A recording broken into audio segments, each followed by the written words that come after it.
A man crouches by the diving bell's hatch, watching his teammate descend to work at 400 meters deep.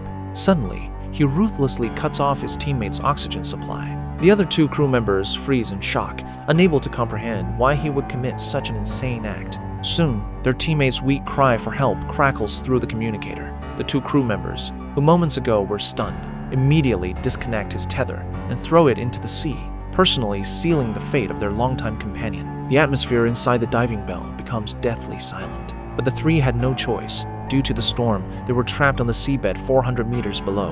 Oxygen was running critically low.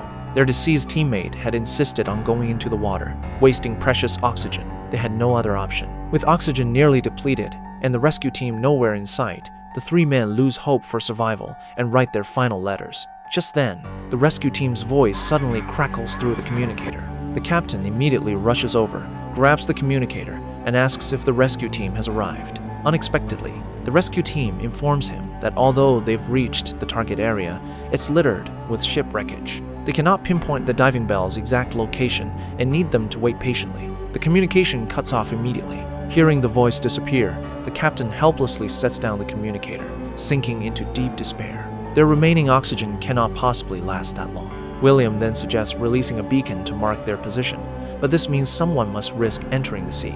After lengthy deliberation, the captain volunteers to dive and release the beacon. He quickly swims to the designated spot, but just as he's about to activate the beacon, his hands suddenly become weak from oxygen deprivation. He cannot open the beacon. In desperation, he decisively removes his gloves to try again. But at that moment, hundreds of venomous jellyfish silently gather around him. The captain, focused on activating the beacon, remains completely unaware of the danger. Suddenly, searing pain shoots through his hand.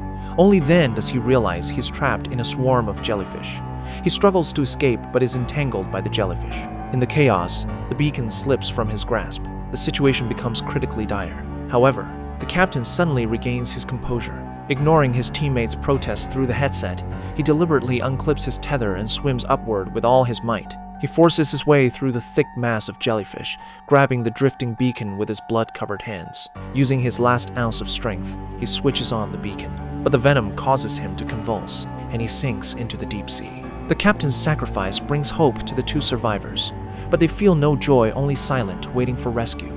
The communicator crackles to life, informing them their exact position has been confirmed. Due to the diving bell's depth, it will take an hour to reach them. With oxygen nearly gone, Kyle forms a bold plan. He immediately seals the hatch, tightens the valves, then smashes the control panel glass and activates the ascent switch. As the chains release, the diving bell slowly rises. The massive pressure differential causes the lights to flicker violently. The diving bell seems ready to implode at any moment. Fortunately, the diving bell holds strong and soon rises to just 60 meters from the surface. But the cable suddenly snags on ship debris. The diving bell stops at 40 meters depth, as if gripped by fate's hand, refusing to let them escape.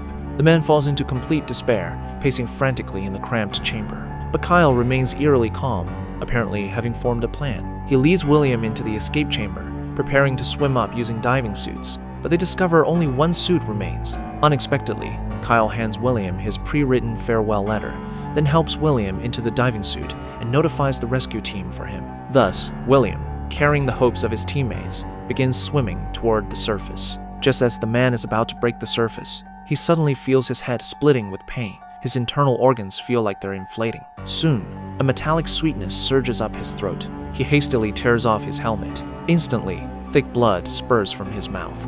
This means decompression sickness has ruptured his internal organs. He needs immediate medical attention. At this critical moment, enduring the excruciating pain of his body wanting to explode, he swims at breakneck speed toward the surface. The intense suffocation makes him instinctively open his mouth wide. Breath mixed with blood continuously flows out, as seawater instantly floods his lungs. The man hangs by a thread, sustained only by his powerful will to survive. Finally, in the second before losing consciousness, he successfully breaks the surface. Meanwhile, the oxygen in the diving bell is completely exhausted.